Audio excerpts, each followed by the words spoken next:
மறக்காம சர்ப்ரைஸ் பண்ணுங்க. Thank you. My next game shows what might happen if Black doesn't avail himself of the opportunity to get his Queen's Bishop to an active square early in the game. It's an exchange variation once again. With Knight C3, Black plays the correct move, Knight C6, and it's a game from the Catalunya Championship in 2011 between Juan Carlos Escandalmari and Roberto Aloma Vidal, whose grade is 2-4-3-4. Well, after Knight C6, White played Knight F3, and now Black should certainly take the opportunity to go Bishop G4. If you get this opportunity, take it. Because look what happens in the game. Black plays Bishop E7, White goes H3, castles, and now White sets up with Bishop to D3. So Black perhaps dropping back one move. Now is the time for Bishop F5. Aloma Vidal does not take his opportunities in the opening and ends up in a passive position.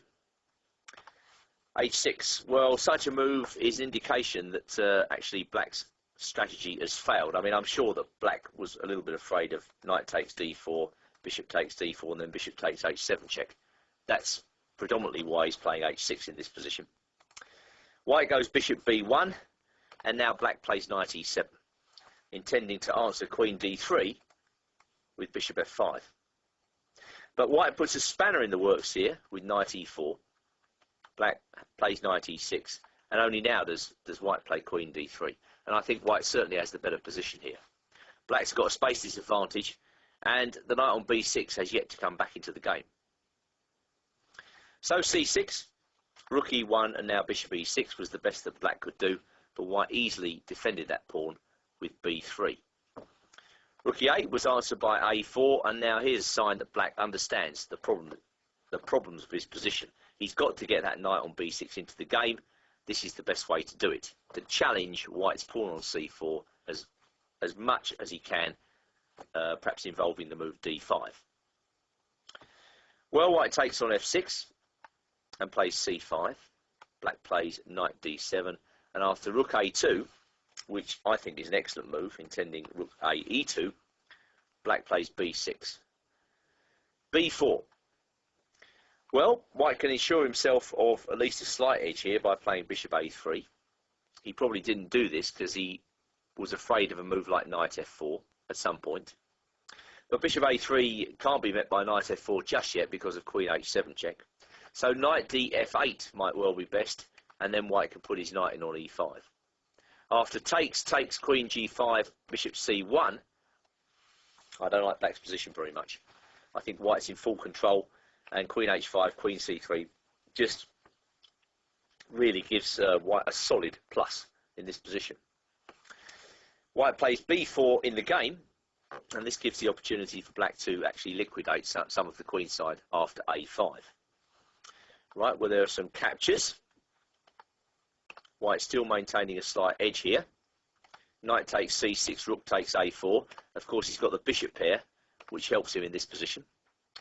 Knight comes back to F8, Bishop A3, Knight B6, and now White surrenders his bishop pair for just better placed pieces. King takes F8, Queen B5. Black's fighting hard, mind you. I mean, he's actually making a real good fight of this. D5, this is the problem as it is in many Alekhine lines. Queen C3, Rook D1, Rook D8, and now I think White misses his way here by pushing on with D3. After this, the game turns. What White should do is just to shore up his pawn after Bishop E4. And if Bishop D7, Queen C5 check, and then Queen E7, definitely gives White the better endgame. Black's got to play Queen F6, and then Queen takes F6, G takes F6, leaves Black with a miserable struggle for the draw. In the game, D6 allows Black to turn the tables, and having defended so long, Aloma Vidal is alert to the possibility that he actually might be able to turn this game around. After Queen H5, there came C3, and after Queen E2, there came the astonishing move, Rook takes D6.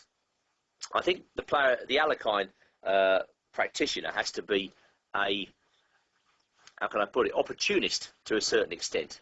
because you're going to invariably end up in passive positions from time to time using the Alekhine, and you have to be very resourceful to get out of them. Here, rook takes d6 just turns the game around, because white saw to his consternation that if he takes that rook, we take on b1 check, and if he goes queen d1, well, c2 wins right away, and if he goes king h2, black has queen b8, and after queen e5, c2 is just queening that pawn in broad daylight. The white pieces are in a terrible mess. So after this very strange turnaround, white tried bishop c2. The queen came to b6, but now white suddenly finds himself a pawn down and facing this huge passed pawn on c3.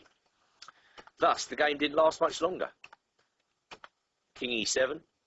Black found a very good way of getting in. The queen came to f4. Queen must continue to monitor c1. King f6. Only black can make improvements here. g4, bishop d5, and white played f3 and possibly either lost on time or resigned this position. I mean, if black wants to, he can just go queen to e1 check. So a surprising and rather lucky win for black. Just summarising the lesson of this game, knight c6 is the right move order, and after knight f3, black must take the opportunity to play bishop g4, or he ends up a little bit passive. Having said that, maybe after bishop e7, this position is still playable for black, but then you've got to go bishop f5, and not castle.